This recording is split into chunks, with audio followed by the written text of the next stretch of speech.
tienden a vincular o tienden a asociar una cosa con otra. Entonces esto es muy fácil, no creo que se pregunte. Esto es difícil, probablemente esto sí se pregunta y esa asociación no está necesariamente bien hecha. Así que por eso, para que tengan siempre un poco de cuidado con eso. La parte inicial de bienes, como les digo, entonces, es una parte que se puede calificar como simple o abordable, no sé qué palabra usar. Eh, Así que la clase de hoy es una clase liviana, se podría decir que es ideal como para ir terminando una semana. Vamos a partir entonces con las preguntas. No alcancé ni siquiera a imprimirme yo las preguntas, así que las tengo acá en el, bueno, las tengo en el teléfono de todas formas, así que no están perdidas. Y la primera pregunta, número uno, entonces, si es lo mismo cosa que bien. Primera pregunta, ¿es lo mismo cosa que bien? Si son sinónimos. Y ustedes deben recordar que aquí esta pregunta uno tiene que mirarla en dos sentidos. Para el código, sí son sinónimos, porque el código ocupa indistintamente la palabra cosa y la palabra bien. A veces dice cosa, a veces dice bien, a veces ocupa las dos palabras en un mismo artículo, como ocurre en el primer artículo, justamente el libro segundo, que es donde están tratados los bienes. Así que la doctrina habla de manera igualitaria entre cosas y bienes. Pero la doctrina, más clásica, suele hacer una distinción entre las cosas y los bienes. Y esto se suele preguntar en el grado también, que el alumno sepa distinguir, establecer la diferencia que existe entre las cosas y los bienes. Así entonces, para la doctrina, las cosas, cosa, corresponde a todo lo que existe en el universo, es bien dramática esta definición, todo lo que existe en el universo, menos las personas. O sea, todo lo que no es persona es una cosa. La mesa, la silla, el teléfono, el vaso, los cuadernos, las prendas de vestir, los animales, los derechos también son cosas. Todo lo que no es persona es cosa. Y los bienes, para la doctrina, insisto, los bienes son cosas que cumplen con dos requisitos. Cumplen con dos requisitos. Letra A, son susceptibles de apropiación privada. La cosa, para hacer bien, es susceptible de apropiación privada, como primer requisito. Y segundo requisito, copulativo con el anterior, la cosa le presta al hombre una utilidad. Susceptible de apropiación privada y le presta al hombre una utilidad. Esa utilidad la determina el individuo y puede ser de cualquier índole. Un requisito entonces es la apropiación privada. A ese requisito lo calificamos como objetivo, porque es un requisito que depende de la cosa, no depende de nadie. Y el otro requisito es que preste alguna utilidad, entendiendo que esa utilidad puede ser cualquiera, es decir, puede ser una utilidad económica, puede ser una utilidad práctica, emocional, la utilidad que el hombre determine. Y eso es subjetivo porque cada uno verá si la cosa le es o no le es útil. En la medida que ambos requisitos se cumplan, tanto la apropiación privada como la utilidad, con ambos requisitos, la cosa entonces pasa a ser calificada como un bien. Dejamos de hablar de cosas y pasamos a hablar de bienes. Esa es la distinción o la visión sobre el tema que hace la doctrina, no necesariamente el código. De hecho, el código no lo aborda de esta manera. La idea, para cerrar esto, es cómo el código entiende cosa y bien, por lo tanto. Cuando el código, indistintamente, ya vemos ya que habla de cosas o habla de bienes, ¿en qué sentido lo toma? ¿Lo toma en el sentido de cosas, o sea, todo lo que existe menos las personas, o lo toma en el sentido de bienes, o sea, como esto que está graficado aquí en la pizarra? Y la verdad es que la doctrina toma, el código toma las palabras cosa o bien en el sentido de cosa. O sea, todo lo que existe en el universo menos las personas. Por lo tanto, cuando legalmente en el código veamos que se usa la expresión cosa o la expresión bien, el código se está refiriendo al concepto amplio de cosa. Todo lo que existe en el universo menos las personas. Esta distinción entonces entre cosa y bien hay que hacerla porque se pregunta. Número 2. Pregunta número 2. ¿Cuál es la gran clasificación de las cosas? La gran clasificación de las cosas.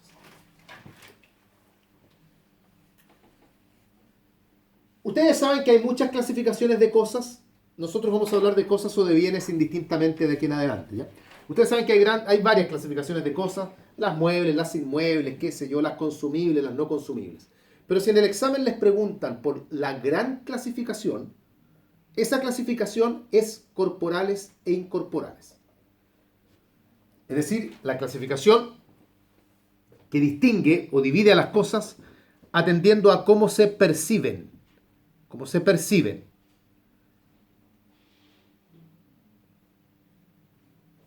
Corporales e incorporales. De hecho, si les preguntan por la clasificación de las cosas, ustedes tienen que comenzar con esta clasificación. Hay profesores que no les van a permitir que ustedes partan de forma indiscriminada por cualquiera. Y está bien, porque esta clasificación es la que de inmediato divide a las cosas en dos grandes categorías. Es como un árbol. Y desde esas dos grandes ramas, uno va estableciendo ramas más pequeñas. Pero la primera clasificación por la cual uno debe comenzar es esta: corporales e incorporales. Esa además es la primera clasificación que da el código también un poco por lo mismo. Pregunta 3. ¿Qué importancia tiene distinguir entre cosas corporales e incorporales? ¿Qué importancia tiene distinguir entre cosas corporales e incorporales?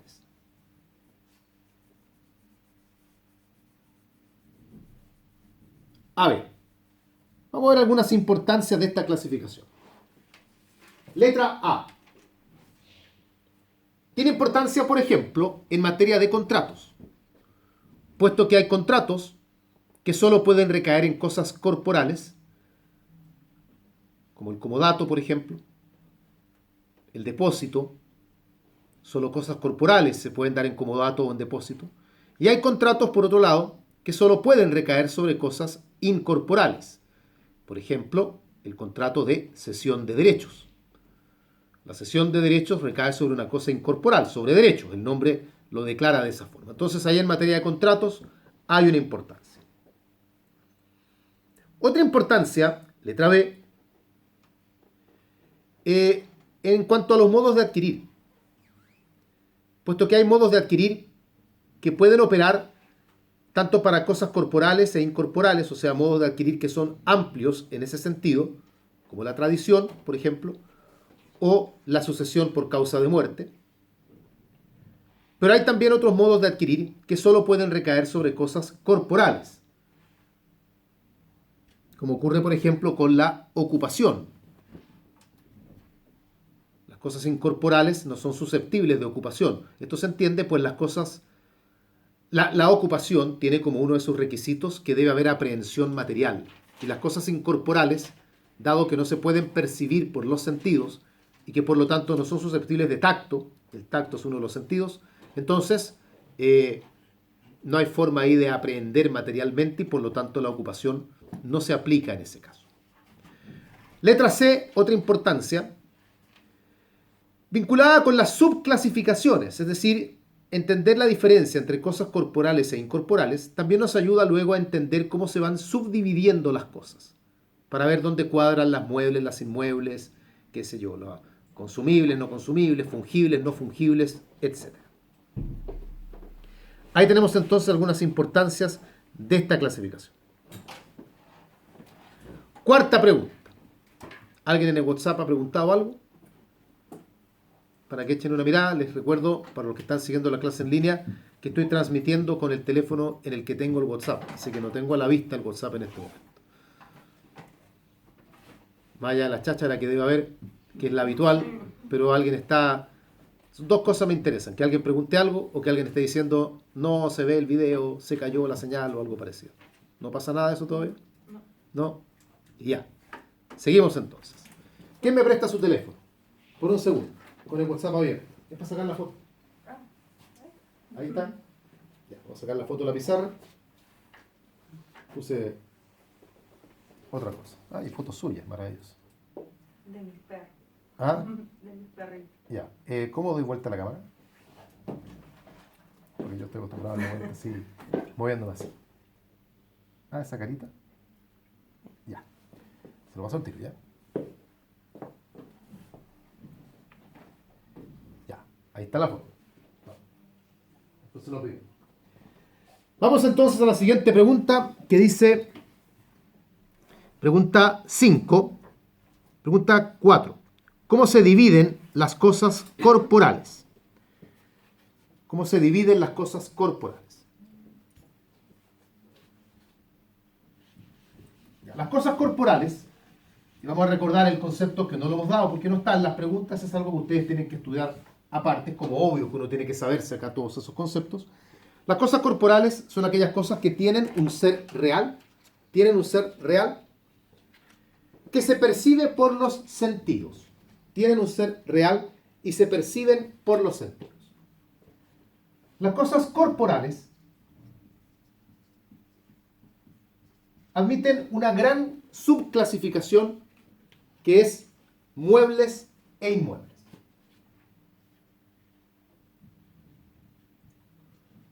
Las cosas corporales muebles y las cosas corporales inmuebles. Esa es la gran clasificación de las cosas corporales. No es la gran clasificación de las cosas, puesto que ya está dicho que la gran clasificación de las cosas es corporales e incorporales. Vamos a la siguiente pregunta, que está vinculada con esto. Pregunta 5. ¿Cómo se clasifican las cosas muebles? ¿Cómo se clasifican las cosas muebles? Las cosas corporales, ya está dicho, se subdividen en corporales muebles y corporales inmuebles. Y a su vez, las cosas muebles admiten otras clasificaciones. Para que vayamos incorporando elementos, la distinción entre muebles e inmuebles está hecha en atención a la aptitud que tienen las cosas de trasladarse de un lugar a otro. Ustedes saben, me imagino, esto es casi cultura general ya, que las muebles son las que se pueden transportar de un lugar a otro, los inmuebles no se pueden transportar de un lugar a otro. Las cosas muebles, a su vez, también se subdividen. Tenemos una primera subdivisión que se hace atendiendo a cómo se desplazan. Porque son muebles, así que, por ser muebles, se pueden desplazar de un lugar a otro. Pero cómo se desplazan, de ahí se les subdividen semovientes e inanimadas. Ahí hay una primera clasificación. Semovientes e inanimadas. No nos vamos a meter en la parte conceptual, sino que nos vamos a ordenar. Una segunda subclasificación, todavía de las cosas muebles, atendiendo a su origen, o sea, por qué son muebles, están los muebles por naturaleza y los muebles por anticipación. Muebles por naturaleza y muebles por anticipación. Tercera clasificación de los bienes muebles, atendiendo a si se destruyen o no por el primer uso que se hace de ellas, están las consumibles y las no consumibles. Consumibles y no consumibles. Y por último, en atención a si pueden o no reemplazarse unas por otras, están fungibles y las no fungibles. Fungibles y no fungibles. Esa es la clasificación entonces de las cosas corporales muebles. Vamos a ver algunas cosas ahora pertinentes a esto. Pregunta 6.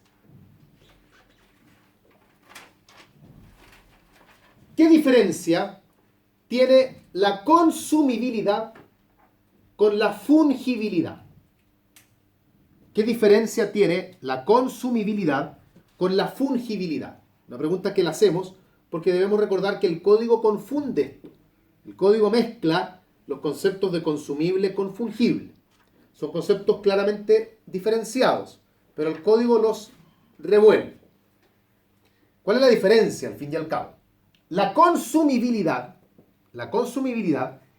tiene que ver con si las cosas se destruyen o no con el primer uso. Si las cosas se destruyen o no con el primer uso. Pero, y esto es muy importante, siempre que ese primer uso se haga según la naturaleza de la cosa. Es decir, si la cosa la usamos para lo que por su naturaleza debe ser usada, si ella se destruye con el primer uso, es consumible. Si no, es no consumible. Así, por ejemplo, son consumibles los alimentos. Si uno los usa para lo que se deben usar, se pueden usar una sola vez. Igual que el dinero. El dinero también es algo consumible. La fungibilidad, en cambio, la fungibilidad dice relación con si acaso una cosa puede ser reemplazada por otra. Está vinculado con el poder liberatorio que las cosas tienen. Si acaso una cosa puede ser reemplazada por otra.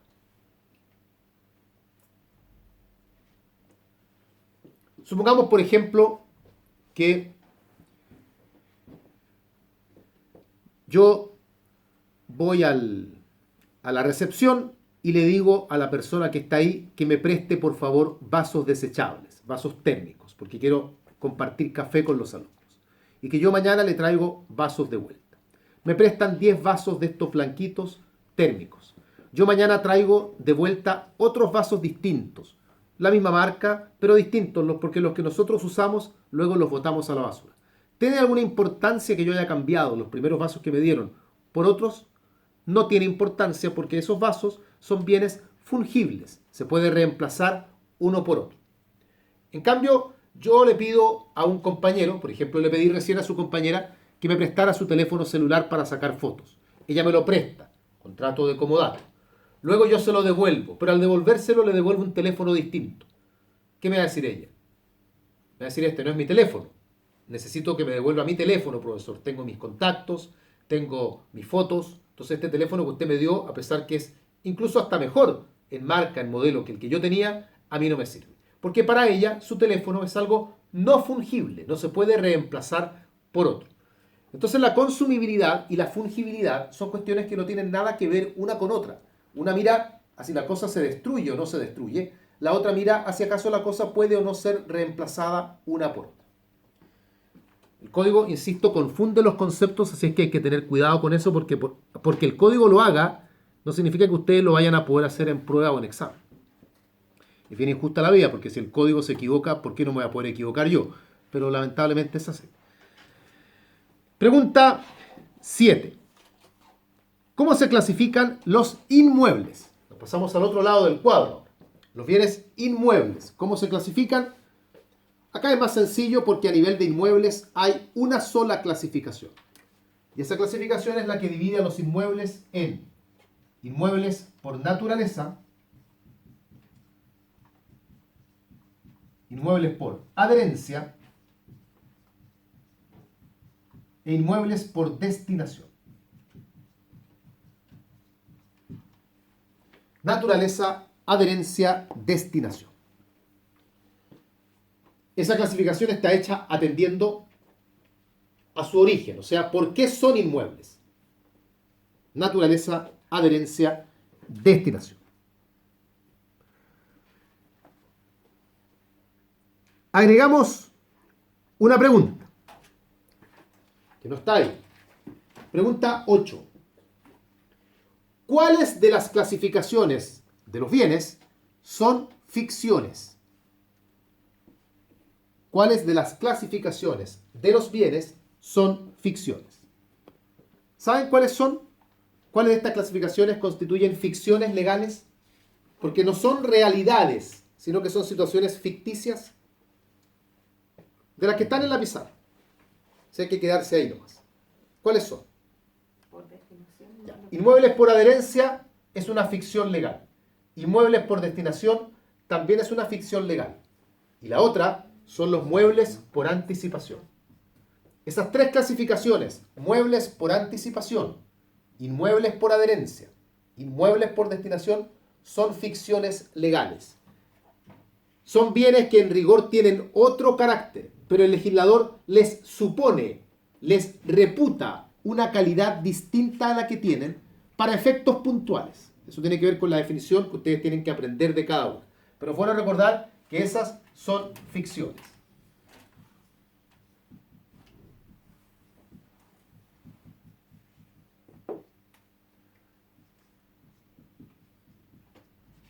Ya. Seguimos. Pregunta 9 en este caso. Señala importancias de la distinción entre muebles e inmuebles. Señale importancias de la distinción entre muebles e inmuebles. Esta es una pregunta que es una pregunta de examen de grado también. Es una pregunta para abrir un examen de grado. Y es una pregunta donde uno puede ir a parar luego a una materia insospechada. Es una de las típicas preguntas que los profesores calificamos como preguntas transversales. Porque la respuesta, pucha, aquí uno puede hablar de bienes, puede hablar de actos jurídicos, de familia, de sucesorio. Uno se puede disparar por cualquier lado. Lo que tienen que hacer acá es, en la medida que puedan, porque los nervios a veces, cualquier plan que uno lleve diseñado, uno se sienta y se va al diablo, pero si los nervios se los permiten, tratar de ir dando ejemplos de temas que ustedes manejen, como tratando de empujar un poco el examen hacia allá, porque acá está la posibilidad de que cualquier respuesta que ustedes den haga que el profesor diga, mucho, mire, ahora que dijo eso, sigamos con ese tema. Entonces tratar de evitar dar ejemplos de materias a las que ustedes no quieran llegar a él. En particular, la distinción entre muebles e inmuebles es una distinción que dentro del derecho civil es una de las más ricas, en términos de que acá hay mucho que decir. Mucho. O sea, diferencias son 100 fácilmente. Solo en el derecho civil que uno podría ir encontrando. En el audio de clases hay una clase completa destinada a esto. Se analizarán 25, 30 diferencias. Yo acá voy a dar algunos ejemplos. Obviamente no voy a ver tantas, pero vamos a ver algunas. Aquí no hay nada que sea más importante. Ustedes pueden dar el tema que quieran. Para que sea una cosa un poquitito más didáctica, en esta oportunidad las vamos a dividir por libro. Ya, vamos a dar 1 o 2 ejemplos por cada uno de los libros del Código Civil para que la respuesta, digamos, aproveche además de ser un repaso de los libros del Código. La pregunta es entonces, importancias de distinguir entre muebles e inmuebles. Libro primero. Recordemos que el libro primero es el libro denominado de las personas. ¿Qué importancias podríamos encontrar en este libro? Por ejemplo, letra A, en materia de bienes familiares, tenemos que el código señala que el bien familiar principal es un inmueble. No es cualquiera, pero es un inmueble, que es el inmueble de propiedad de uno o de ambos cónyuges que sirva de residencia principal a la familia. No es que los muebles no puedan ser también bienes familiares, pero los muebles son bienes familiares en la medida que haya un inmueble que lo sea. Otra importancia dentro de este mismo libro, las facultades para administrar que tienen los guardadores, tutor o curador, que en cuanto a la administración del patrimonio del pupilo, tienen mayor libertad para actuar sobre bienes muebles que para actuar sobre bienes inmuebles. Así, por ejemplo, si el tutor o curador quisieran vender un bien mueble del pupilo, la regla general es que lo puedan hacer sin necesitar autorización del juez. Podrían necesitarla en ciertos casos, pero la regla general es que no la necesitan. En cambio, si quisieran vender un inmueble del pupilo, tienen que cumplir varios requisitos, entre ellos autorización judicial y además que la venta se haga en pública subasta. Tampoco pueden venderlo de forma directa. Entonces ahí hay otra importancia de distinguir. Otra importancia dentro del mismo libro primero, lo mismo que acabamos de decir entre guardador y pupilo, pero ahora padre o madre e hijo que esté bajo patria potestad. Es la misma idea. El padre o la madre que administran los bienes del hijo que está bajo patria potestad tienen también mayor libertad para administrar los bienes muebles que para administrar los bienes raíces. Eso en cuanto al libro primero. Libro segundo. Hay más, yo estoy dando solamente algunos ejemplos. En el libro segundo tenemos, por ejemplo, la ocupación, una primera importancia, puesto que la ocupación es un modo de adquirir que solo opera para bienes muebles. No es posible adquirir por ocupación bienes raíces. Bienes inmuebles por ocupación, no, solamente bienes muebles. La razón, ¿alguien la sabe? Podría ser por la inscripción que lo requiere. No es por eso. Hay una razón más de concepto. La aprecio material. Tampoco. La ocupación es un modo de adquirir donde una persona se hace dueña de un bien que no tiene dueño. Y en Chile los inmuebles siempre tienen dueño. El código señala que si un inmueble no le pertenece a un particular, entonces le pertenece al fisco. El fisco tiene una presunción de dominio a su favor respecto a los bienes raíces. Entonces no hay inmuebles sin dueños. Por lo tanto, adquirir un inmueble por ocupación no se puede. No confundir con el concepto vulgar de ocupar un inmueble. Los ocupas o cuestiones como esas. Que eso sí se puede, pero esa es una situación de hecho nada más. No se hacen dueños del inmueble. Otra importancia en el libro segundo, hay formas diferentes para hacer la tradición. Igualmente, y lo veremos en la próxima clase, se puede hacer tradición tanto de muebles como de inmuebles, pero las formas de hacer la tradición son distintas. Por lo pronto, para los bienes muebles, la tradición se rige por el 684. Para los inmuebles, en cambio, se rige por el 686. Entonces hay formas distintas de hacer tradición tanto de muebles como de inmuebles. Otra importancia, siempre en el libro segundo, en cuanto a cómo se inicia y cómo se pierde la posesión. No voy a entrar al detalle porque esto también lo veremos cuando corresponde y es más largo además. Pero para iniciar y para perder la posesión, los bienes muebles y los bienes inmuebles tienen un estatuto jurídico distinto. Dejemos de lado el libro segundo, que es el libro de los bienes. Vamos al libro tercero, de la sucesión por causa de muerte y de las donaciones entre vivos. Donaciones, sucesión por causa de muerte y donaciones entre vivos. Tenemos una primera importancia que está asociada con los requisitos que debe cumplir el contrato de donación. Los requisitos del contrato de donación son diferentes para la donación de muebles que para inmuebles. Igual, uno puede donar unos y otros, pero los requisitos no son iguales. Otra importancia, el derecho de adjudicación preferente, que está en la partición de bienes y que se le concede a quién. ¿Quién tiene derecho de adjudicación preferente? ¿Le suena ese nombre o no? ¿Le suena asociado con algo? El derecho de adjudicación preferente. Hipoteca. Pero ¿quién tiene ese derecho? ¿A quién se lo da la ley? Se lo da al cónyuge sobreviviente. El cónyuge sobreviviente tiene derecho de adjudicación preferente sobre inmuebles. No cualquier inmueble, sino que el inmueble que haya servido de residencia a la familia. Para que no se queden ahí con el signo de interrogación gigante que tienen encima, como las cajas del Mario, les voy a decir, por lo menos, una explicación somera. El derecho a adjudicación preferente consiste en lo siguiente. Se muere el marido. Vamos a colocarle a usted. ¿Cómo se llama usted? Giesi. Giesi. Ya. Giesi está casada, Giesi, ¿no? No. Ya. ¿Tiene novio? ¿Pololo? ¿Algo? Polola. ¿Cómo se llama? Pololo. Ya. List. Ya. Supongamos que están casados. Esto también opera en el acuerdo de unión civil. Entonces, Giesi y List están en el acuerdo de unión civil. Ya. List se muere. Entonces, como cónyuge sobreviviente o conviviente civil sobreviviente, Giesi tiene derecho hereditario en este caso. Pero supongamos que ella tiene que compartir su derecho hereditario con otros herederos, hijos, por ejemplo, hijos de la fallecida. Entonces, ¿qué dice la ley? La ley dice que si en el patrimonio del causante hay un inmueble, el cónyuge sobreviviente o el conviviente civil sobreviviente tiene derecho preferente a que sus derechos hereditarios se le paguen con ese inmueble.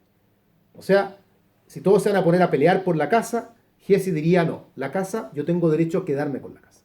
Aunque los demás herederos también tengan derechos hereditarios, que los tienen, nadie se los está negando, el inmueble tiene derecho de adjudicación preferente. Obviamente esto en la medida que hayan otros bienes para que los demás herederos puedan hacer efectiva su cuota.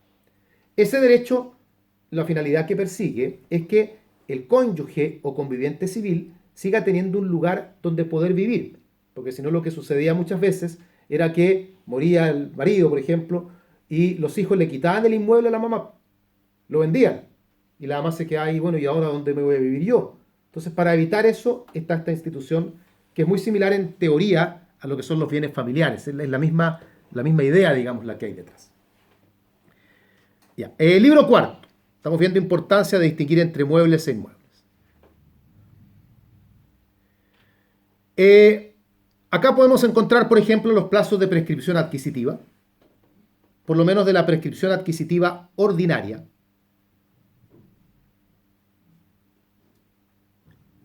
Que son, recordemos, para bienes muebles, ¿cuánto es? 2 años. Y para inmuebles, 5 años. Insisto en que tiene que ser la prescripción adquisitiva ordinaria, porque en la extraordinaria el plazo es único, son 10 años para toda clase de bienes, por lo tanto ahí no hay diferencia realmente, pero sí la hay en la ordinaria. Otro tema en el libro cuarto, en materia de compraventa, que yo creo que es una de las diferencias que uno más fácilmente recuerda. De hecho, en la compraventa hay varias diferencias. Partiendo por cómo se perfecciona el contrato. La compraventa de bienes muebles es consensual. Se perfecciona por el solo acuerdo de voluntades.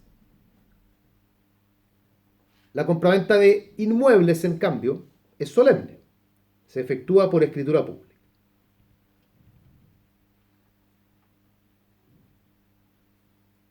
En la compraventa también otra importancia que nosotros ya vimos en otras clases dice relación con la lesión enorme, puesto que la lesión enorme en la compraventa solo opera cuando se trata de bienes inmuebles. No hay lesión enorme, no hay derecho a pedir la rescisión de la compraventa por lesión enorme cuando está recae sobre bienes muebles. Tiene que recaer sobre bienes inmuebles. Ahí tenemos varias importancias, dimos como 10 aproximadamente y nos quedamos cortísimos, o sea, podríamos dar muchas más. Quiero que entiendan que hay una gran variedad de temas que uno puede tocar y por lo mismo, de acuerdo al ejemplo que ustedes ven, pueden ir a un tema o pueden ir a otro. Aquí podríamos haber hablado de muerte presunta, pudimos haber hablado de sociedad conyugal, pudimos haber hablado de prelación de créditos, pudimos haber hablado de inscripciones hereditarias, pudimos haber hablado de, en fin, accesión, qué sé yo, muchos temas, para qué decir otros contratos como la hipoteca, el arriendo, el depósito, etc. Bien, sigamos. Pregunta número 10. ¿Cómo se clasifican las cosas incorporales? Completamos el cuadro que estamos haciendo acá, tenemos las corporales acá, tiramos las incorporales acá. ¿Cómo se clasifican las cosas incorporales? Las cosas incorporales son los derechos. Las cosas incorporales son aquellas que tienen un ser real, pero que no se perciben por los sentidos, sino que se perciben por la inteligencia, por el intelecto, por la razón. Son los derechos en el fondo. Las cosas incorporales se subdividen de 2 maneras. Una primera clasificación según su objeto. Según su objeto, las cosas incorporales pueden ser muebles e inmuebles. Por lo tanto, es interesante ver cómo esta distinción entre muebles e inmuebles no es solamente pertinente a las cosas corporales, sino que también en las cosas incorporales. Y una segunda clasificación que en esto es la más importante, atendiendo a su naturaleza jurídica, las cosas incorporales se dividen en derechos reales y derechos personales. Esta última, derechos reales y derechos personales, en las cosas incorporales, es la clasificación más importante, pero no es la única, porque también está esta de muebles e inmuebles. Pregunta 11. Señale diferencias entre derechos reales y derechos personales. Señale diferencias entre derechos reales y personales. O sea, el paralelo. También una pregunta muy habitual de examen, paralelo entre derechos reales y derechos personales. Hagamos uno rápidamente. Siempre que uno tiene que hacer un paralelo, lo recomendable es comenzar con el concepto. Entonces, como primer punto en el paralelo, concepto. Y en ambos casos tenemos concepto legal. Los derechos reales están definidos en el Código. Artículo 577. Dice el Código, es el que tenemos sobre una cosa sin respecto a determinada persona. Derecho real es el que tenemos sobre una cosa sin respecto a determinada persona. Y el derecho personal está definido en el artículo siguiente, en el 578. Dice el Código de Derechos Personales o, ¿cómo los llama también? Créditos, derechos personales o créditos, son los que solo pueden reclamarse, de ciertas personas que por un hecho suyo,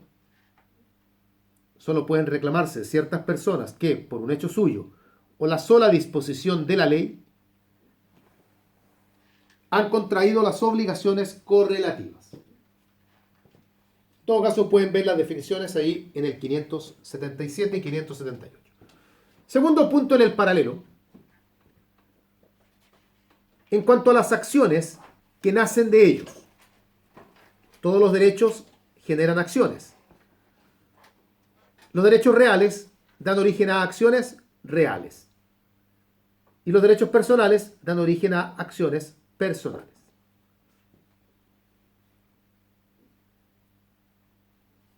Otra diferencia en cuanto a la cantidad de estos derechos. Los derechos reales son taxativos en la ley.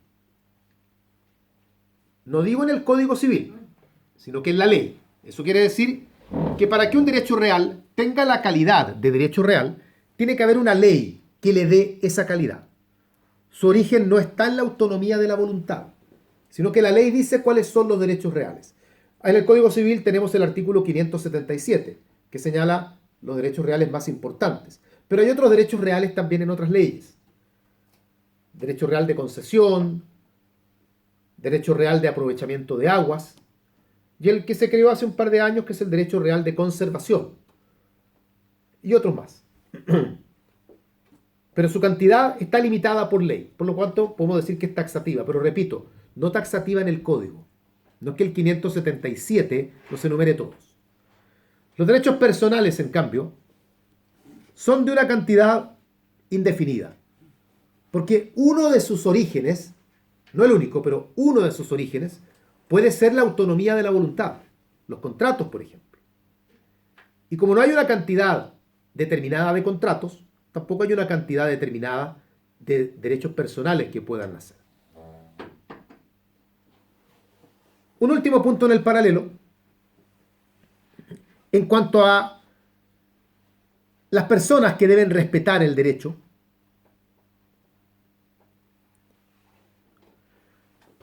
Los derechos reales son erga omnes, es decir, deben ser respetados por toda la sociedad.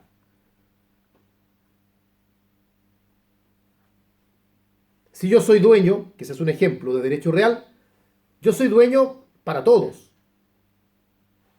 Yo no soy dueño solamente para la persona que es mi contraparte. Si Jessy me vende su perro, yo lo adquiero porque me hace la tradición. Yo soy dueño del perro no solo respecto de ella, soy dueño del perro respecto de toda la sociedad.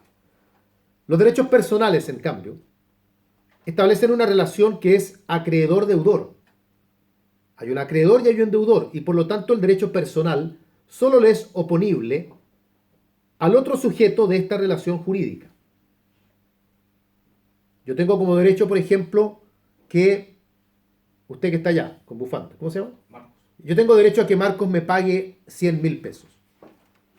Ese derecho yo lo puedo hacer oponible solo a Marcos, yo no puedo decirle a otro que me pague los 100.000 pesos. Es una relación jurídica que está establecida solamente entre él y yo. Entonces el sujeto pasivo en los derechos personales está determinado. Es un sujeto individual, puede ser más de uno, pero igualmente está determinado. En cambio, el sujeto pasivo en el derecho real es indeterminado porque es erga omnes. Hay otras diferencias también, ustedes en los audios ahí van a poder encontrar creo que 2 o 3 más, tampoco son tantas más, pero esto es para que se hagan una idea porque además es una pregunta bastante habitual, el paralelo entre derechos reales y derechos personales. Por último, en cuanto a la parte general, pregunta número 12. ¿Qué relación tienen los derechos personales con las obligaciones? ¿Qué relación tienen los derechos personales con las obligaciones? Los créditos o derechos personales son la contrapartida, la contracara de las obligaciones.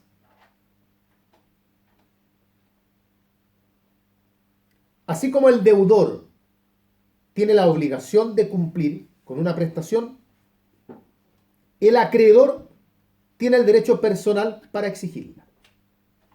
Entonces, siempre que exista un sujeto que está obligado, va a haber por otro lado un sujeto que tiene un derecho personal. Yo suelo decirles que son las dos caras de una misma moneda. Los dos extremos forman lo que uno conoce jurídicamente como la relación jurídica. Esa relación jurídica que coloca a un sujeto como deudor de otro y por lo tanto coloca al primero, al segundo, como acreedor del primero. Está el deudor y está el acreedor. Si yo esa relación jurídica la miro desde el punto de vista del deudor, yo lo que estoy viendo ahí es una obligación. Estoy viendo un sujeto que tiene un deber de cumplir una determinada prestación. Si yo esa misma relación jurídica la veo en cambio desde los pies del acreedor, yo lo que veo ahí es un derecho personal, un crédito. No en vano el acreedor, crédito, son conceptos que van de la misma raíz. El acreedor es el que tiene el crédito, la acreencia, que es un sinónimo de crédito también.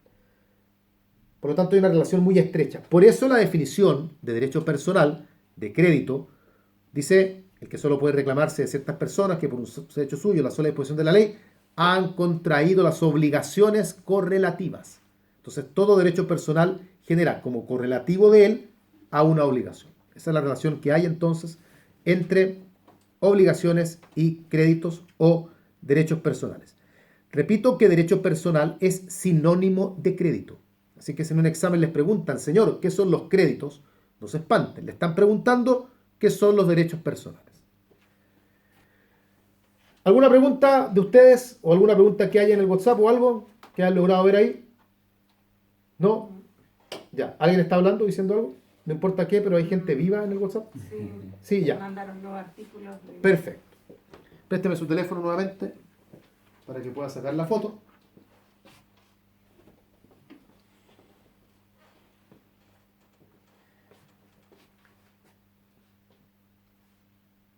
La carita. La carita, sí. Ah, ya, por selfie. La carita. Ahí me viene a ver. Ya. Ahí estamos. Continuamos. Pasamos ahora a hacer algunas preguntas respecto al dominio. Otro tema importante, sin embargo, es un tema breve. Incluso en el código el dominio no tiene más allá, creo que 3 o 4 artículos. El título que se denomina del dominio. Pregunta 13. Asumiendo que la definición la tienen que ver en el código y se la deben saber a esta altura ya, derecho real sobre cosa corporal, etcétera, etcétera, nos metemos de lleno, pregunta 13, en qué observaciones se le pueden hacer a la definición de dominio. El código define dominio, artículo 582. Y no es una mala definición, es una buena definición. Pero es una definición que la doctrina la ha cuestionado. No digamos críticas en un sentido de que vayamos a concluir que la definición está mala, pero pudo haber sido mejor. Por ejemplo, la definición señala que el dominio solo se puede ejercer sobre cosas corporales, lo cual es un error, porque sobre las cosas incorporales también hay dominio. Es cierto que el código luego lo corrige, porque luego de la definición dice que sobre las cosas incorporales también hay una especie de propiedad. Pero era la definición donde debió haber dicho aquello, porque en la definición, si uno la mira sola, uno se va a quedar con la idea de que solo las cosas corporales son susceptibles de dominio, y eso está mal. Una segunda observación es que la definición solo señala dos facultades del dominio. Señala el goce y la disposición. Y el uso La definición no lo señala. La doctrina tiende a justificar esto, diciendo que en el fondo, al señalarse el goce, se supone que el uso también está involucrado, porque si uno va a gozar es porque también puede usar.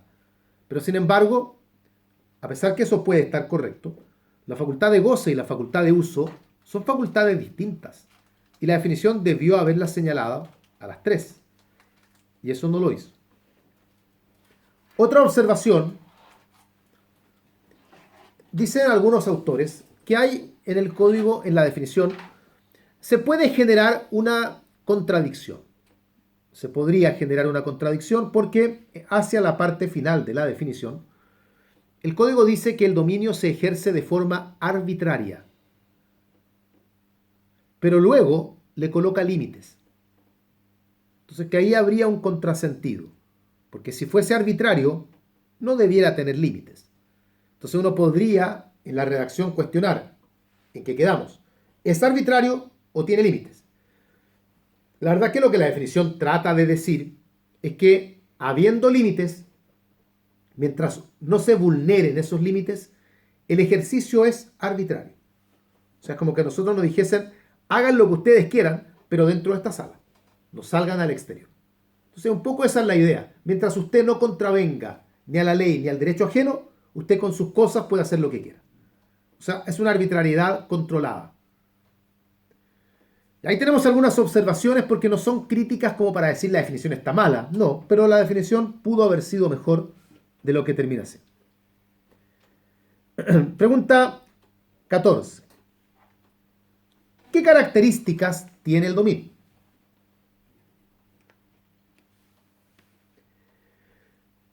Fíjense que justamente otra de las críticas que se le hacen a la definición es que en la definición Andrés Bello no señala cuáles son las principales características del dominio. Esto tiene que ver con que siempre se ha señalado que una de las formas más comunes para definir una institución es describir sus principales características. Y que la definición de dominio, Andrés Bello omitió algunas. Por ende, veamos qué características tiene el dominio. Veamos algunas porque son bastantes también. Letra A. Es un derecho real. Eso la definición lo dice. Y aunque no lo dijese el 577 que enumera algunos derechos reales, o menciona, porque no enumera con número, pero menciona al dominio. De hecho, es el primero al que menciona. Letra B. Está protegido por una acción real. Como todos los derechos reales, tiene una acción real. En este caso, la acción real que lo protege, ¿cuál es? Una reivindicatoria. La reivindicatoria, exactamente. La acción reivindicatoria. Letra C. El dominio es absoluto. Letra D. Es permanente. La permanencia, para que entiendan, implica que aunque el dueño muera, el dominio se mantiene. Yo me muero y mi dominio muere conmigo, no. Yo me muero y el dominio mío pasa a otra persona. Mis herederos, por ejemplo. Y no es que mis herederos tengan un dominio nuevo de ahora en adelante. Van a tener el mismo dominio que tenía yo. Es el mismo derecho que va de un patrimonio a otro patrimonio. Ahí se connota la permanencia del dominio. Letra D, me parece. Letra E. El dominio puede ser como derecho mueble o inmueble, dependiendo de la cosa sobre la que recae. El dominio puede ser mueble o inmueble, dependiendo de la cosa sobre la que recae. Letra F, o la que corresponda. El dominio es excluyente. De hecho, los textos acá son bien majaderos. Dicen único, exclusivo y excluyente. Es decir, respecto de un mismo bien, solo puede haber un dueño. Nada más. El dominio no se comparte. Si Juan es dueño, no hay más dueño que Juan. Vamos a profundizar eso porque hay una pregunta vinculada con él. Pregunta 15. ¿Es el dominio excluyente de otros derechos reales? O sea, cuando una cosa tiene dueño, ¿ya no pueden haber otros derechos reales sobre la cosa? No, el dominio no es excluyente. O sea, pueden haber otros derechos reales sobre una misma cosa, además del dominio. El dominio puede perfectamente coexistir con el usufructo, con la servidumbre, con la hipoteca. El dominio es excluyente de otro dominio, pero no es excluyente de otros derechos reales. ¿La copropiedad? En la copropiedad que esa pregunta viene, creo que vamos a llegar a ella, porque tocamos el tema, porque claramente cuando uno dice que sobre una cosa no puede haber más que un solo dueño, naturalmente siempre surge la duda, bueno, ¿qué pasa en la copropiedad? Y vamos a referirnos a eso en un momento más. Pregunta 16. ¿Es el dominio excluyente de la posesión? Esta es otra cuestión que nosotros vamos a conversar también cuando estemos en la clase sobre posesión. Porque también existe muy arraigada la idea entre los alumnos de que el dominio y la posesión son cuestiones excluyentes unas de otras. O sea, o yo soy dueño o soy poseedor. Y eso no está bien, no es así.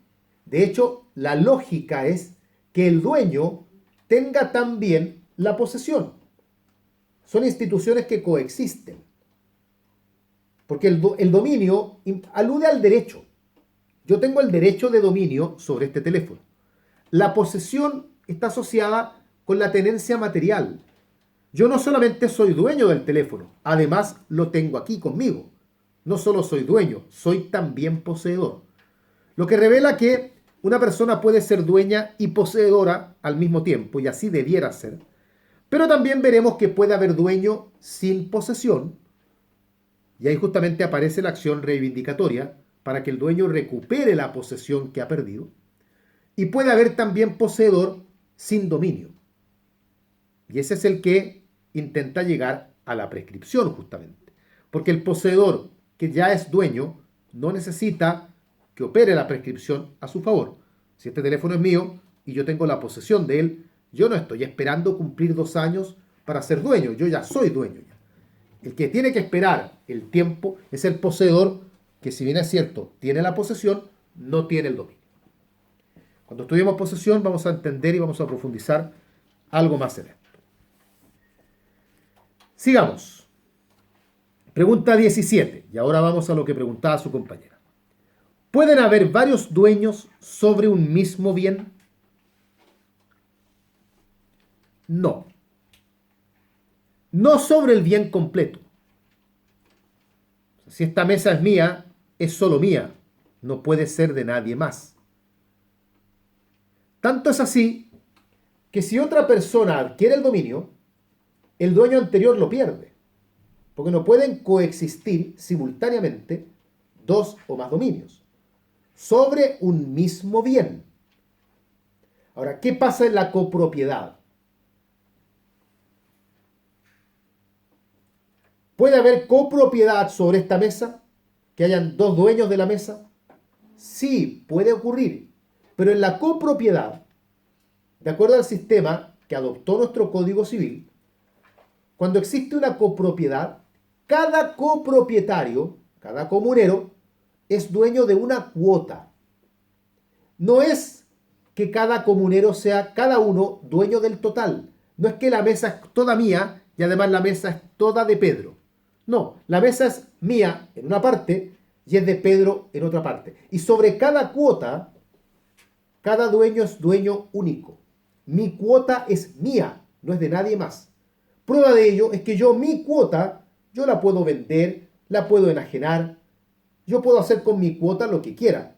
Y los demás comuneros no pueden opinar sobre lo que yo haga en mi cuota.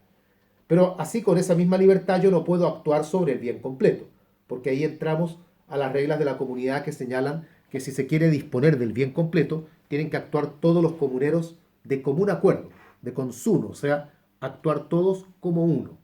Esa es la explicación que hay en la copropiedad. En otros sistemas jurídicos se aplica la idea de que en las comunidades cada comunero es dueño del total.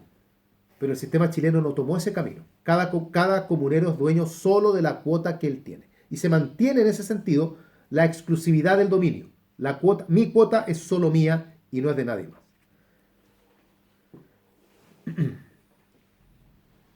Pregunta 18. ¿Qué es la nuda propiedad?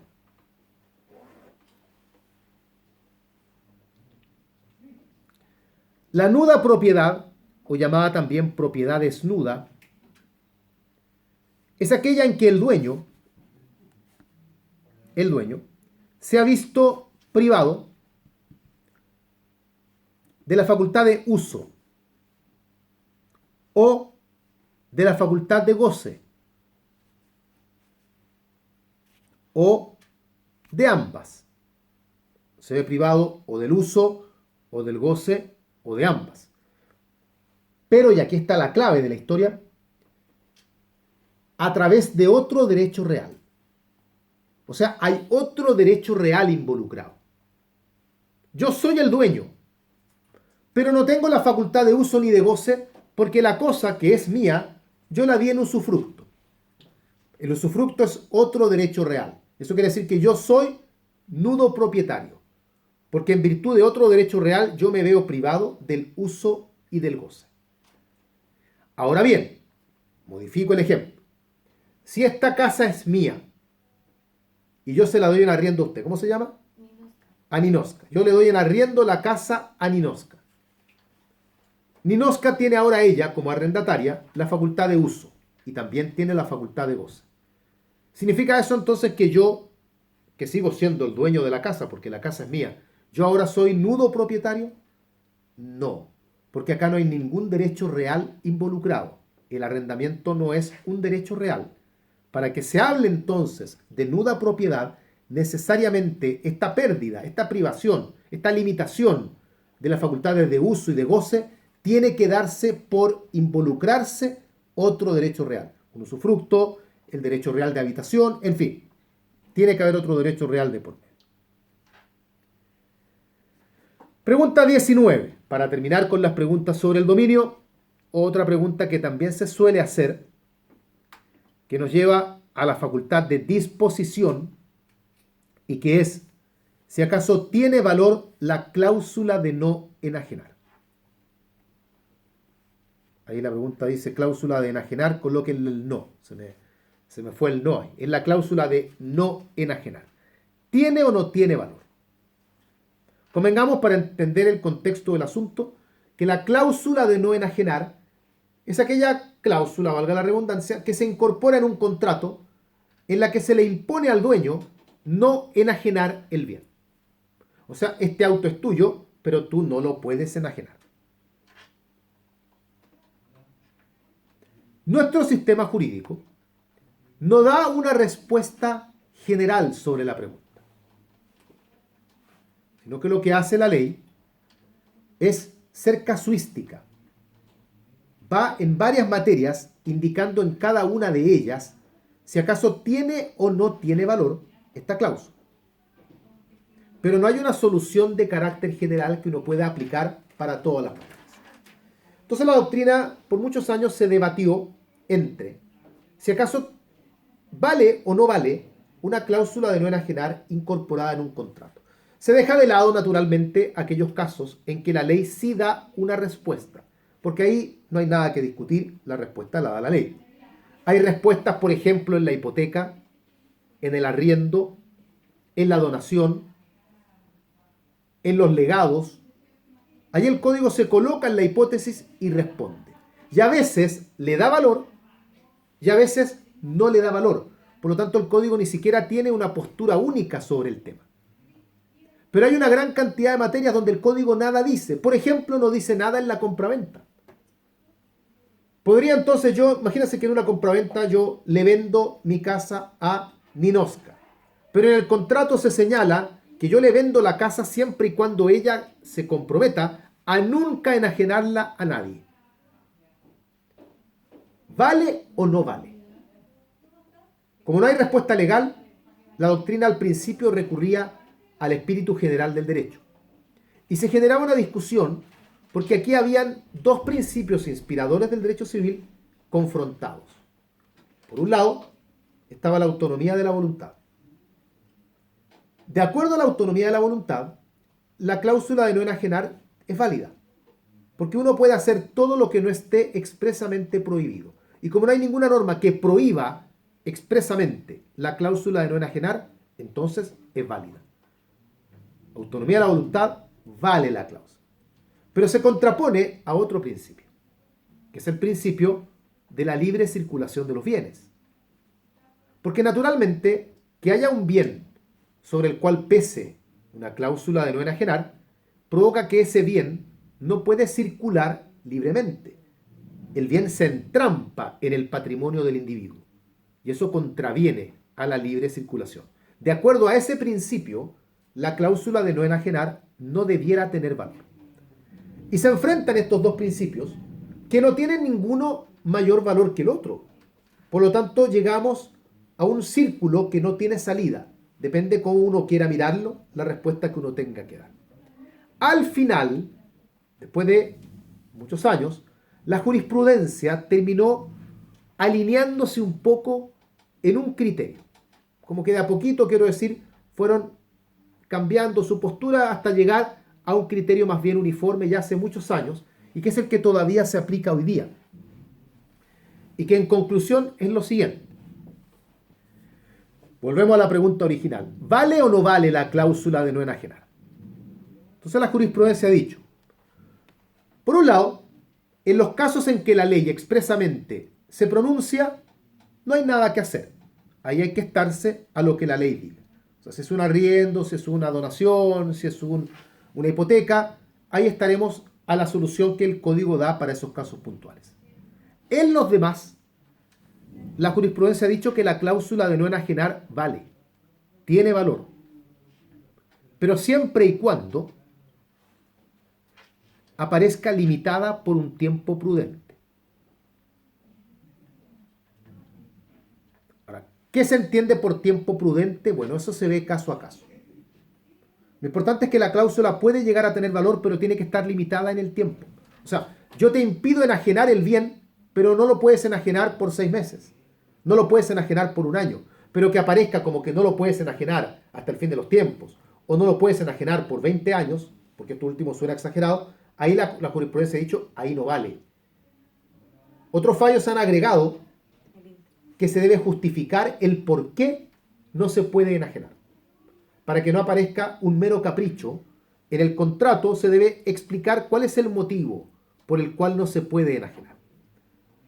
Porque si aparece la cláusula sin motivo aparente, la cláusula tampoco tendrá valor. Porque ahí pareciera estar obedeciendo a un mero capricho nada más.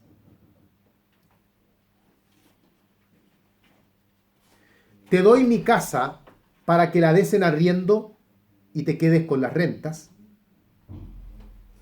Y no podrás enajenar el inmueble sino hasta luego de terminar tus estudios. Eso podría tener cierto sentido porque se está entendiendo que las rentas de arriendo de la casa van a servir para que la persona se pague los estudios, por ejemplo. De manera tal que mientras tú no termines de estudiar, la casa tú no la vendes. Ahora luego que termines de estudiar, haz lo que quieras con la casa. Eso podría ser una justificación. Entonces, tiene que tener alguna lógica detrás. Bien, salimos del dominio. ¿Hay más preguntas? ¿Hay algo por ahí? Nada que aparezca en el grupo. 5 años escribió alguien. No sé a qué se refiere. No, 5 años probablemente lo está colocando ahí como el tiempo máximo que podría tener la cláusula no enajenar. Sí, la verdad es que no hay un tiempo. Va a depender del caso a caso. Va a depender si el bien es mueble, si es inmueble, cuál sea el motivo. No hay un plazo fijo que haya dado la ley. Me preguntan cuál sería la sanción a las cláusulas de no enajenar. Ya, es que ahí entramos en otro tema. ¿Qué sanción tiene una cláusula no enajenar? Entendemos que la pregunta está hecha... A ver, aquí hay dos caras de la pregunta. Por un lado, ¿qué ocurre cuando se pacta una cláusula de no enajenar en aquellos casos que la ley la prohíbe? Eso por un lado. Supongamos que la pregunta está hecha en ese sentido. Bueno, obviamente, esa cláusula sería nula de nulidad absoluta.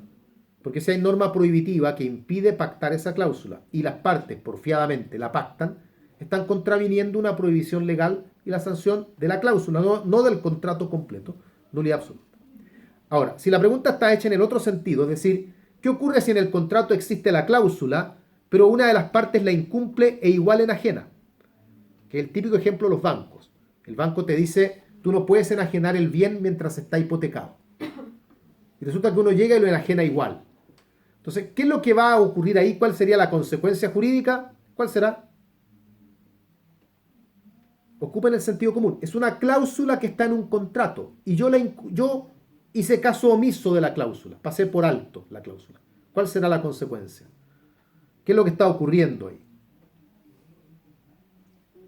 Hay un incumplimiento de contrato. Entonces la consecuencia será la consecuencia propia de un incumplimiento de contrato, como sería el incumplimiento de cualquier otra obligación en un contrato. A nivel de bancos, generalmente esto va vinculado a la cláusula de aceleración.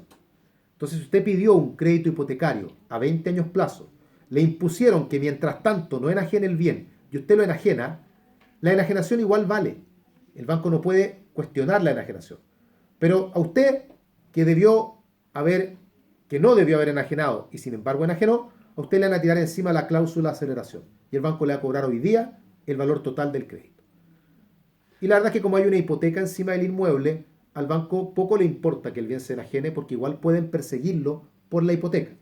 Pero la consecuencia, si es que la pregunta está hecha en ese sentido, la consecuencia es esa. Hay incumplimiento de contrato. Sigamos. Nos metemos ahora en los modos de adquirir, pero en la parte general. Obviamente hoy día no nos corresponde ver los modos de adquirir en particular.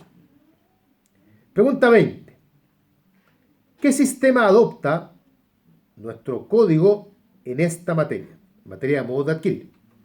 ¿Qué sistema adopta nuestro código civil?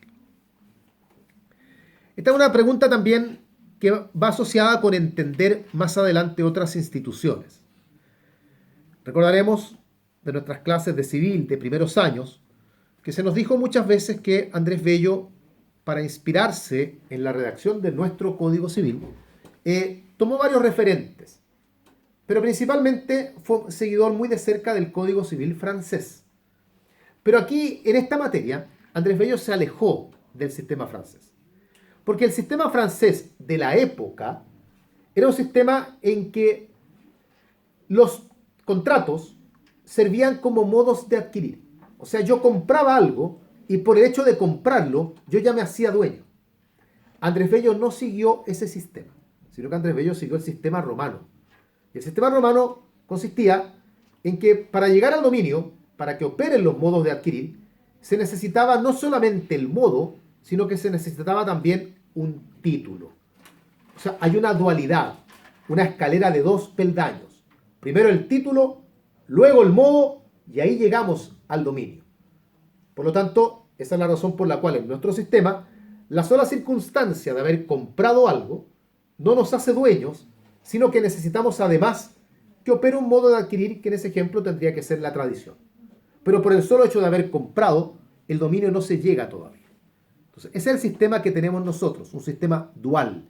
La dualidad, título, modo de adquirir. Van a estudiar ustedes que en varios de los modos el título y el modo se confunden, como la ocupación, por ejemplo. La ocupación es al mismo tiempo título y modo.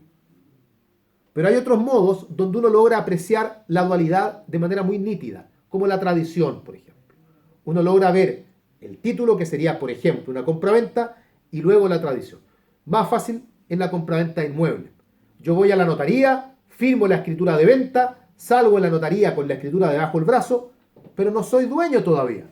Porque a pesar que ya la compré, porque la compraventa está perfecta, yo ahora tengo que ir al conservador de bienes raíces a que se inscriba el título quedando el inmueble a nombre mío. Y ahí está la tradición, y ahí uno llega al dominio. Y ahí uno logra percibir la diferencia entre el título y el modo de adquirir.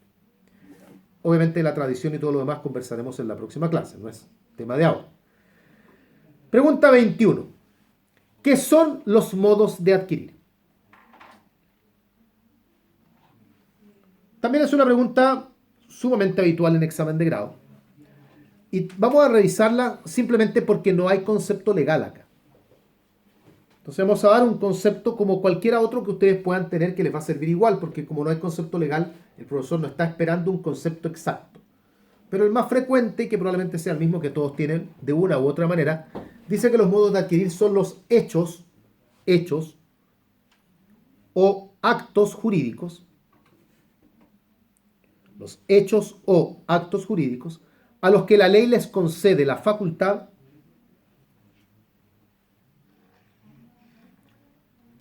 de iniciar, transferir o transmitir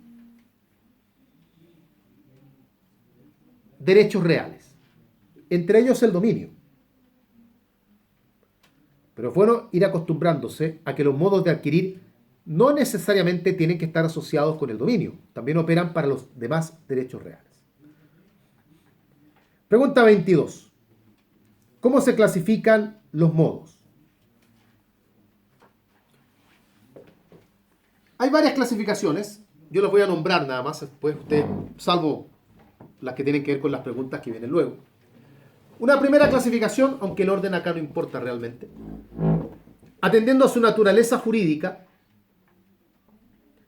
están los modos que son hechos y los modos que son actos. Y lo dice la definición, hechos o actos jurídicos. Entonces de ahí surge inmediatamente la primera clasificación. Segunda clasificación, atendiendo a su naturaleza, están los originarios y los derivativos.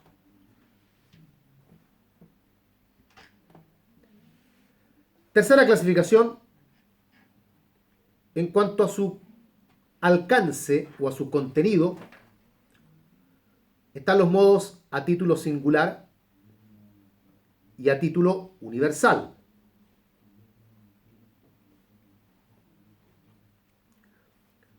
Cuarta clasificación, en cuanto a si requieren o no una contraprestación, si requieren o no requieren una contraprestación, están los modos gratuitos y los modos onerosos.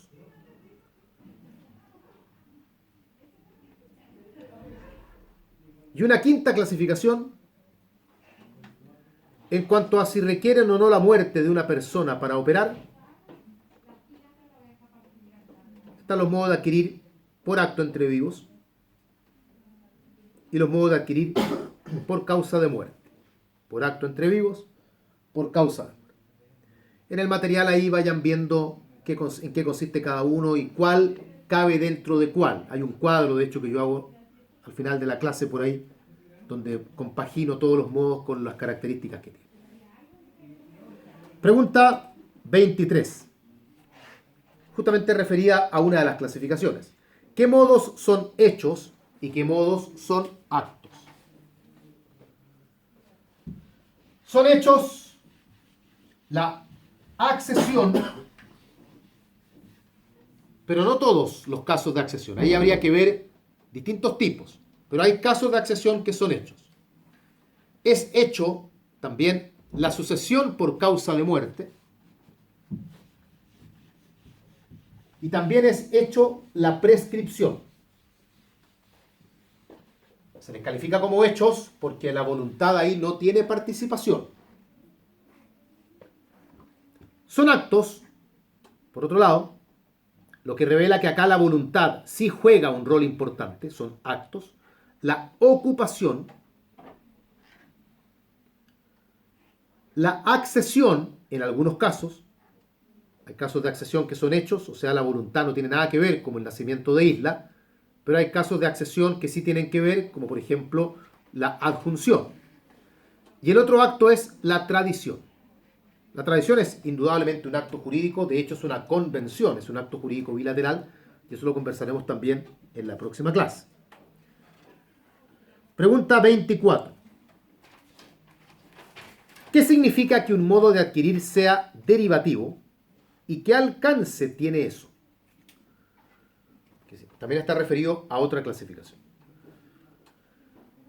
Los modos de adquirir derivativos son aquellos en que el que adquiere es un continuador del derecho del titular anterior.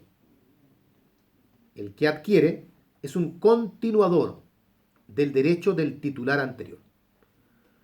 O sea, si yo voy a adquirir el dominio, por ejemplo, yo no voy a iniciar un dominio nuevo, sino que voy a hacer un continuador del dominio que tenía el titular anterior. El concepto que se suele dar es justamente que los modos derivativos son aquellos en que el mismo derecho va de un patrimonio a otro patrimonio. Es el mismo derecho sin cambiar que va a ir del patrimonio A al patrimonio B.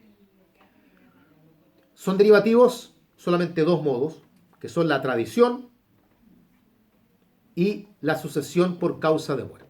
Son los dos modos de adquirir derivativos que hay. ¿Y qué importancia tiene esto? ¿O qué alcance tiene esto? Bueno, es muy importante porque en los modos derivativos, el que adquiera el dominio va a quedar en la misma calidad que tenía su antecesor. O sea, yo voy a ser el mismo dueño que mi antecesor. Y eso es importante porque yo voy a recibir, por lo tanto, el mismo dominio. Es decir, si mi antecesor era nudo propietario, yo también seré nudo propietario. Si mi antecesor era propietario fiduciario, yo también seré propietario fiduciario. No puede mi dominio ser peor ni mejor que el de mi antecesor. Es el mismo derecho. Es el mismo dominio que va a ir de un patrimonio a otro patrimonio.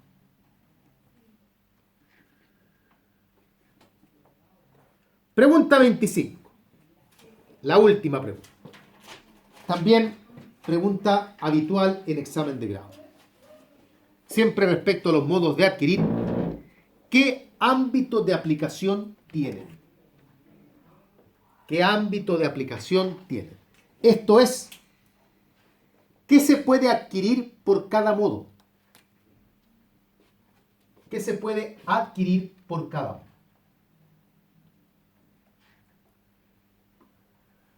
Vamos bien. Partamos con la ocupación. La ocupación permite adquirir el dominio.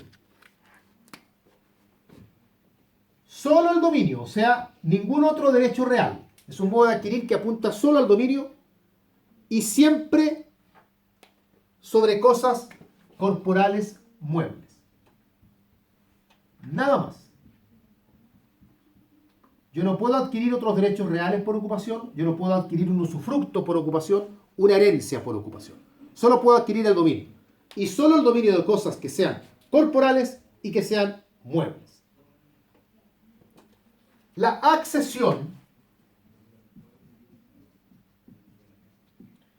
permite adquirir también solo el dominio, nada más que el dominio.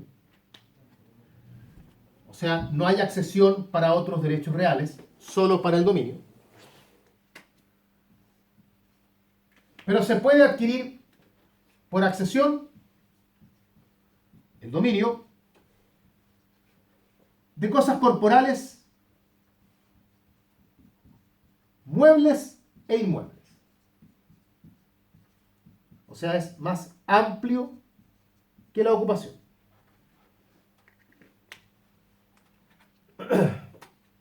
La tradición.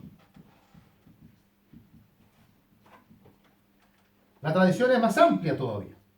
Permite adquirir el dominio y otros derechos reales.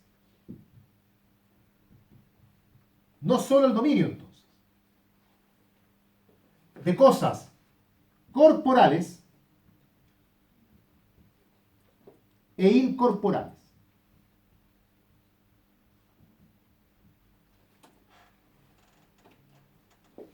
En las corporales pueden ser tanto muebles como inmuebles.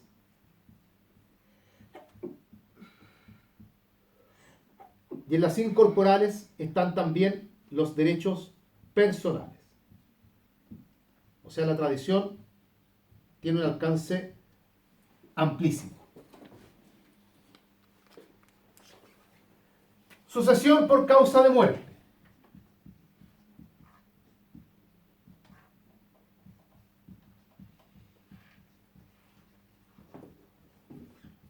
conocida vulgarmente como sucesión a secas. También es un modo bastante amplio, puesto que permite no solamente el dominio, sino que también otros derechos reales, tanto de cosas corporales como incorporales. En las corporales pueden ser muebles e inmuebles. En las incorporales pueden ser derechos personales. Hasta ahí es una copia de la tradición, pero además la asociación por causa de muerte también permite adquirir el pasivo. No olviden que se está adquiriendo un patrimonio y por lo tanto uno lo adquiere con activo y con pasivo, cosa que los demás modos de adquirir no permiten. Yo no puedo hacer tradición de una deuda, te voy a transferir a ti una deuda, no se puede. Sí lo permite la asociación por causa de muerte. Por último, la prescripción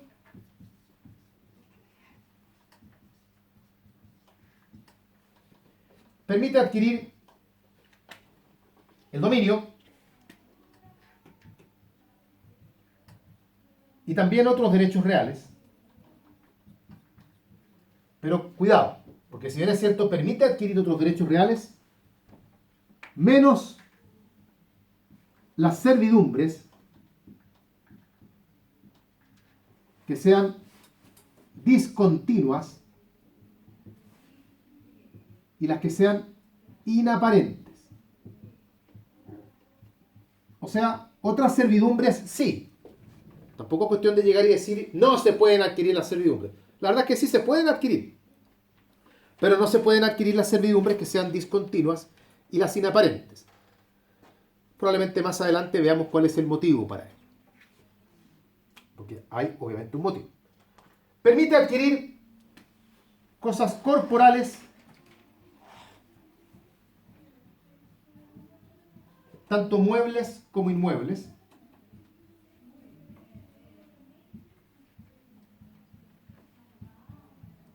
Y sería porque no permite adquirir derechos personales. Los derechos personales no se pueden adquirir por prescripción. El motivo de ello es que los derechos personales, los créditos, no tienen una materialidad. Y como no tienen una materialidad, no se pueden poseer. Porque la posesión es la tenencia de una cosa. Y si no hay posesión, no puede haber prescripción. No olviden que la prescripción tiene como antecedente una posesión. Es la posesión la que a mí me conduce a la prescripción. Si yo no poseo, no puedo prescribir. Y si el bien no se puede poseer, por ende no se puede prescribir tampoco. Ese es el motivo por el cual no puede haber prescripción respecto de los derechos personales. Bien, ahí estaríamos listos entonces con las preguntas de hoy. No sé si hay alguna pregunta. No sé si hay alguna pregunta en el grupo. ¿Qué fuerza tendría el artículo 53, número 3 del Conservador del mismo país? Ya, el artículo 53, número 3 del reglamento del Conservador. No sé en atención a qué está haciendo la pregunta. No sé con qué se vincula la pregunta. Pero el artículo 53, número 3 es el artículo que se usa. Es uno de los artículos claves en lo que es la teoría de la posesión inscrita, por un lado, ¿ya? Que tiene que ver con la inscripción de los títulos que se deben inscribir y los que se pueden inscribir, que está el juego ahí, pero no logro ver en atención a qué se está haciendo ahí la pregunta del alumno. Es un artículo bien importante, de todas formas, no le niego la importancia, pero de las materias que hemos visto hoy día. Ah, ya sé. La pregunta la hizo en atención a la cláusula de no enajenar. Ahí está la pregunta. Porque uno de los argumentos que también se usan para discutir si es válida o no es válida la cláusula de no enajenar es que el artículo 53, número 3 del reglamento del conservador señala que se pueden inscribir todas las limitaciones a las enajenaciones de carácter voluntario. Entonces, que si el reglamento del conservador dice que un título que se puede inscribir es aquel donde se limita voluntariamente la enajenación de un bien, eso es prueba de que la cláusula de no enajenar tiene que tener valor, Porque justamente la limitación para enajenar un bien de carácter voluntario es justamente la cláusula de no enajenar. Y por lo tanto, si el 53 número 3 dice aquello, entonces es porque la cláusula no enajenar tiene que estar permitida, porque no hay ninguna otra manera voluntariamente de limitar la enajenación de un bien. Esa es una interpretación del 53 número 3 que se usa para favorecer esa tesis, ¿ya? Hay otros que la contradicen, que dicen que el 53 número 3 se está refiriendo no a la cláusula no enajenar, sino a otro tipo de actos que pueden limitar la enajenación de un bien, como puede ser, por ejemplo, una propiedad fiduciaria o un usufructo. Otros también sostienen que el 53 número 3 tiene un valor bien relativo porque el rango legal de la norma es la de un reglamento simplemente, y que por ende no tiene el mismo rango que puede tener una ley. Así que también por esa razón le tienden a bajar un poco el perfil a la importancia que tiene. Así que por ahí está. Tiene que ser necesariamente con eso, porque no veo con qué otra materia de hoy se puede asociar el 53 número 3. Sí, después dijeron que era como por eso. Sí, por la cláusula no enajenar. ¿Más preguntas que hayan por ahí? ¿No? Ya, hemos terminado por esta semana entonces. Sí, voy a sacar la foto, ahí su compañera la saca. No, yo creo que la saco yo mismo ahora, porque yo corto ahora y ahí vuelvo a recuperar mi teléfono.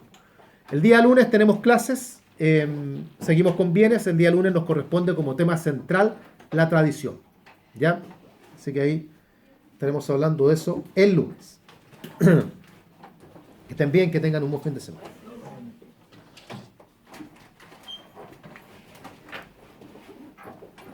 Chao. Chao, chao.